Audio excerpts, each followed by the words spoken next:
Hi, hello guys. Welcome back to our Dindigul Rousey.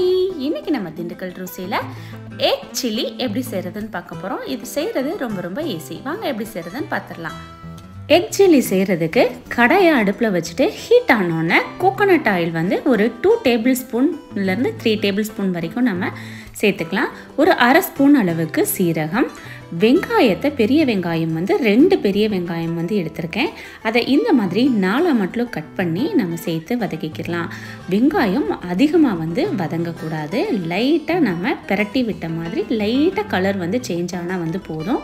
அதே அளவுக்கு 2 தக்காளி பழத்தை வந்து அதே மாதிரி 4 கட் பண்ணி சேர்த்து வதக்கிக்கலாம்.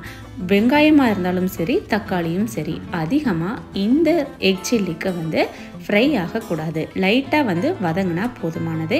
இப்போ இந்த ஸ்டேஜில் அரை ஸ்பூன் மஞ்சத்தூள், 2 டேபிள் ஸ்பூன் மல்லித்தூள் வந்து சேர்த்துக்கலாம்.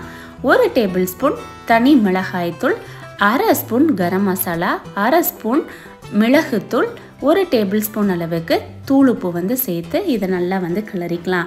இந்த ஆயிலே வந்து நம்ம மசாலாலாம் போட்டு நல்லா கிளறி விட்டுக்கணும். இந்த ஆயிலே கொஞ்சம் குக் பண்ண அப்புறம் நம்ம இதை மசாலா எல்லாத்துக்கூடயே நல்லா மிக்ஸ் ஆகி அந்த ரா ஸ்மெல் வராமல் இருக்கிறதுக்காக நம்ம ஒரு 20 ml அளவுக்கு மட்டும் நம்ம இப்போ வாட்டர் வந்து நம்ம ஸ்ப்ரெட் பண்ணிக்கலாம். இல்லைன்னா லைட்டாக வந்து ஊற்றிக்கோங்க.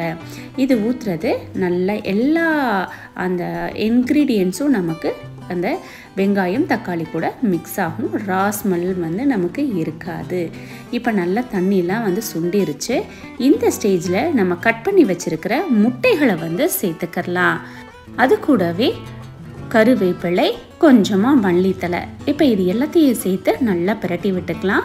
அடுப்பை வந்து மீடியம் ஃப்ளேமில் வந்து வச்சுக்கோங்க. எக்கு வந்து ரொம்ப ஓவர் ஃப்ரை வந்து ஆயிடக்கூடாது. மசாலா எல்லாம் வந்து மிக்ஸ் ஆகிற அளவுக்கு பிரட்டி விட்டால் போதுமானது. இப்போ நமக்கு எக் சில்லி ரெடி ஆகிடுச்சு. இந்த எக் சில்லி எல்லா விதமான டிஷ்கூடவும் நீங்கள் சைட் டிஷ்ஷாக வச்சு சாப்பிட்லாம். ரசத்து கூட சூப்பராக இருக்கும். இதை நீங்கள் டயட்டில் இருக்கிறவங்கன்னா இதை மட்டுமே வச்சு சாப்பிட்லாம். ரொம்ப ஹெல்த்தியானதும் டேஸ்டியானதும் அண்ட் சிம்பிளானதும் கூட.